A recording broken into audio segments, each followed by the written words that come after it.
Hello everyone. अभिनव नाम है मेरा। स्वागत करता हूं एक बार फिर से आप लोगों का आपके अपने यूट्यूब चैनल मैथ्स बाय अभिनव राजपूत में।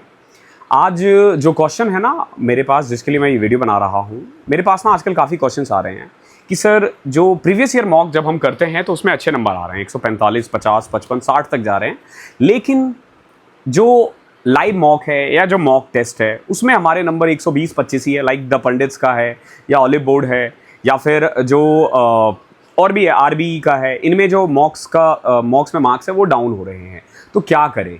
और बहुत बच्चे ना इसको देख के थोड़ा सा डाउन फील करते हैं। या फिर आपने अक्सर देखा होगा, अगर आप किसी ग्रुप में हो तो ग्रुप में ना कुछ स्टूडेंट्स भी बहुत फ्लॉन्ट करते हैं। फ्लॉन्ट एज इन मैथ्स में मेरे 45 ही आ रहे हैं, 50 कैसे लाऊं मैं बहुत परेशान रहता हूँ।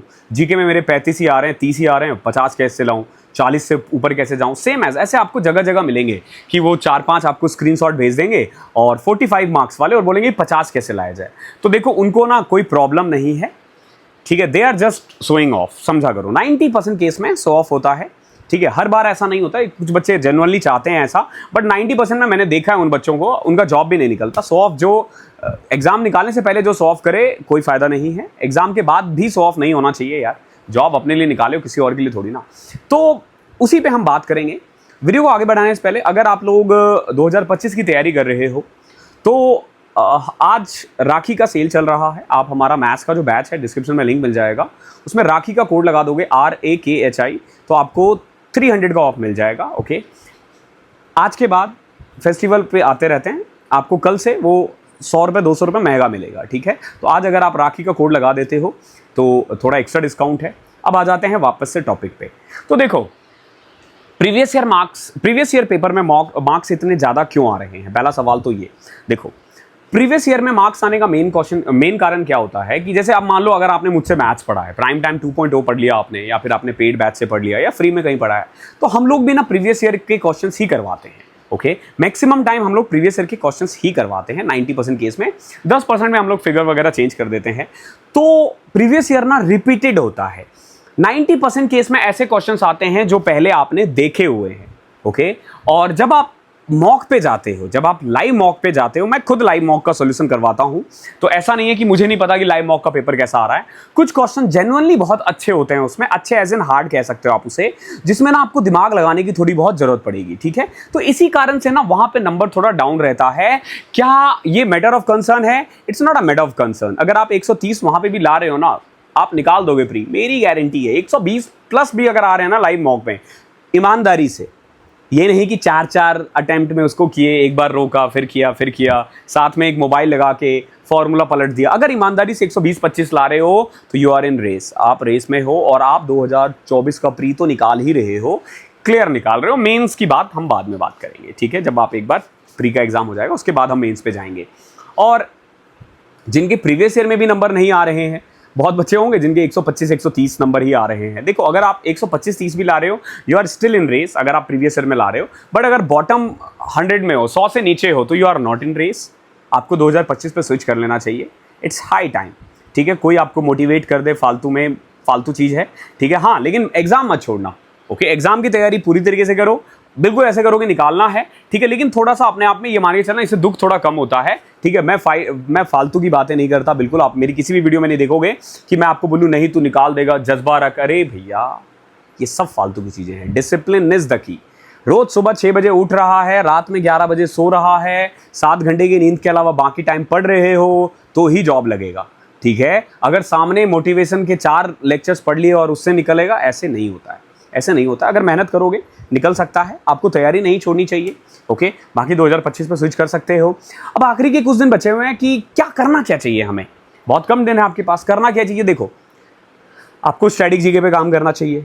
मैथ्स में अगर एक आध चैप्टर वीक है तो वो करो। समापन 1.0 चल रहा है हमारा, वो पूरा कंप्लीट होगा और 31 अगस्त से पहले हो जाएगा। ओके, 31 अगस्त तक पूरा हो जाएगा, उसको फिनिश करो, उसको बार बार रिवाइज करो। ओके, आप करंट अफेयर्स करो अच्छे से, स्टैटिक जीके पे काम करो।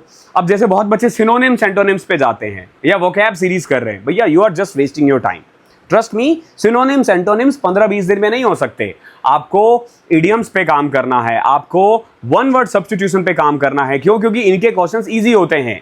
ओके, इनके क्वेश्चंस, अब जैसे देखो, मैं कितने साल हो गए, अगर अभी भी कोई बोले ना ब्लो योर ऑन ट्रम्पेट, अपने आप पता चल रहा है अपने मुंह मियाँ मिट्टू, कुछ इस टाइप का था। तो आज तक मुझे याद है, क्योंकि वन वर्ड या इडियम्स याद करना is quite easier than synonyms और एंटोनिम्स। तो सिनोनिम्स एंटोनिम्स पे मत जाओ, पैसेज पे काम करो, क्लोज टेस्ट पे काम नहीं हो सकता इतने दिनों में, ठीक है। PQRS पे काम कर सकते हो, ठीक है। कॉमन एरर पे 20 दिन में काम नहीं हो सकता। ये सब चीजें समझो कि इंग्लिश में आप कहाँ काम कर सकते हो। अब जैसे जीके है, जीके में किसी बच्चे को साइंस नहीं आती, वो साइंस सीख रहा है 20 दिन में, नहीं हो सकता। ट्रस्ट भी नहीं हो सकता। पॉलिटी हो सकता है, इकोनॉमिक्स हो सकता है, हिस्ट्री भी टफ है, स्टैटिक जीके हो सकता है। आपको इन चीजों पे फोकस करना चाहिए कि स्टैटिक जीके में आप स्टैटिक जीके पे ध्यान दो, करंट अफेयर्स पे ध्यान दो। मैथ्स में आप सोच रहे हो आप एडवांस खत्म कर दोगे, अरे यार अगले 20 दिन में आपके एक चैप्टर ना हो, अगर आप अच्छे से जाओ तो कैसे कर लोगे। तो इसीलिए ना अपने अच्छे अच्छे टॉपिक्स पे, अब फिर मुझे बच्चे बोलेंगे सर आप बता दो कौन कौन सा टॉपिक है। देखो सिंपल सी बात है, रीजनिंग में नंबर आ रहे होंगे, रीजनिंग की बात नहीं करते। अगर आपके रीजनिंग में भी नंबर नहीं आ रहे तो you are not in race. Maths में अर्थमेटिक पे काम करो, एक आध चैप्टर छूटा हुआ है वो करो, ठीक है। फॉर्मूलेज वगैरह याद होने चाहिए, जो प्रीवियस ईयर के मॉक्स है वो रेगुलर दो। इंग्लिश में वन वर्ड पे काम करो, इडियम्स पे काम करो, पैसेजेस पे काम करो, PQRS पे काम करो, okay. Fill in the blanks जो होते हैं ना, सेंटेंस इंप्रूवमेंट, उस पे काम हो सकता है। वन वर्ड पे नहीं, सॉरी वन वर्ड बोल रहा हूं मैं, कॉमन एरर पे इतना काम नहीं हो सकता 20 दिन में, लेकिन सेंटेंस इंप्रूवमेंट में काम हो सकता है। डायरेक्ट इनडायरेक्ट एक्टिव पैसिव इन पे काम हो सकता है, ये कंफर्म है, आते ही आते हैं, तो उन पे काम करो ना।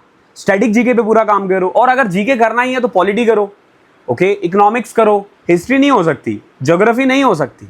अगर किसी को बिल्कुल नहीं आता तो मैं बता रहा हूं, तो उस पर काम करके कोई फायदा नहीं, you are just wasting your time, okay. कुछ चीजें टाइम लेती है। तो इस सेशन में इतना ही था। आई होप थोड़ा बहुत अच्छा लग रहा होगा आपके, अगर नंबर अभी भी कम आ रहे हैं तो, ठीक है। हालांकि मुझे ऐसा लग रहा है कि मैंने ना आप लोगों को परेशान ज़्यादा कर दिया, ओके। क्योंकि देखो सच यही है, अगर आपने इतने दिन मेहनत नहीं किया ना, तो जो मेहनत कर रहे हैं वो गधे तो है नहीं, वो पागल तो है नहीं जो पहले से कर रहे हैं आप लोगों की तरह। वो उसका वेट तो कर नहीं रहे थे कि भैया नोटिफिकेशन आएगा फिर मैं एग्जाम की तैयारी करूंगा, ऐसे नहीं होता है। लेकिन तैयारी नहीं छोड़नी, ओके। डिसिप्लिन रहो, सुबह 6 बजे उठो, ठीक है। एक चीज़ ध्यान रखना, अगर आप रात में 4 बजे तक पढ़ रहे हो और सुबह 12 बजे उठ रहे हो, 1 बजे उठ रहे हो, ठीक है, कोई फ़ायदा नहीं, ठीक है। आपकी प्रोडक्टिविटी डाउन हो जाती है। मॉर्निंग में उठना सीखो, ओके। 2025 वालों के लिए है ये, और राखी, ओके।